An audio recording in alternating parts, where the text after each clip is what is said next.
Nous sommes en compagnie du professeur David Lahary, gastro-entérologue au CHU de Bordeaux, pour ses 16e Assises nationales des Mickey.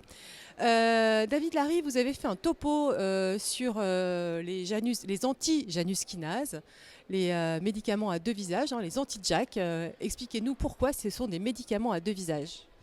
Alors comme Janus, dans la mythologie grecque, ils ont un bon côté et un moins bon côté. Le bon côté, ce sont des médicaments donnés par voie orale, en 1 à 2 fois par jour, qui marchent très bien. Ça a été montré dans la rectocolite hémorragique et même plus récemment dans la maladie de Crohn avec l'un d'entre eux qui est l'upadacitinib.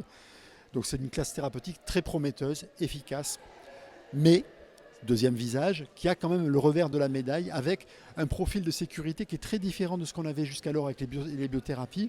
Et on a l'impression qu'avec cette famille de traitements, on observe plus certains inconvénients chez les patients qui ont les facteurs de risque, notamment cardiovasculaires. Alors, je m'arrête juste un tout petit peu là-dessus parce que c'est important d'avoir ça en tête.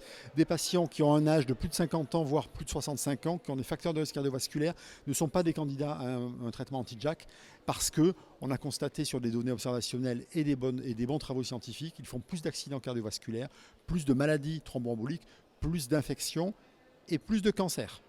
Donc, aujourd'hui, c'est une classe thérapeutique qui, je pense, qui a tout à fait sa place dans la RCH et bientôt dans le traitement de la maladie de Crohn.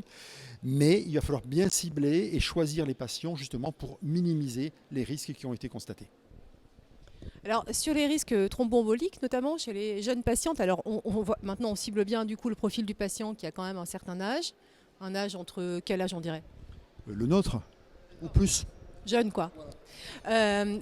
Donc sur les jeunes patientes, celles qui justement sont en âge notamment de prendre la pilule, est-ce qu'on a aussi des messages notamment sur les risques thromboemboliques ou pas? Alors, il n'y a pas de signal d'inquiétude à avoir sur ce risque thromboembolique chez les patientes qui prennent des pilules qui sont faiblement dosées. En revanche, s'il y a des antécédents dans la famille ou personnels, et puis s'il y a d'autres facteurs de risque, un tabagisme actif, un surpoids, et là-dessus, le risque vont se cumuler. Et moi, je serais assez prudent quant à l'utilisation de cette famille de traitements dans ce contexte-là. Comme aujourd'hui, on a des alternatives. Peut-être à ce moment-là, réserver les anti-JAK un peu plus tard dans la stratégie thérapeutique quand il y a ces facteurs de risque. Et juste dernière question, pour préciser pour les patients, finalement, donc de quels médicaments parle-t-on exactement?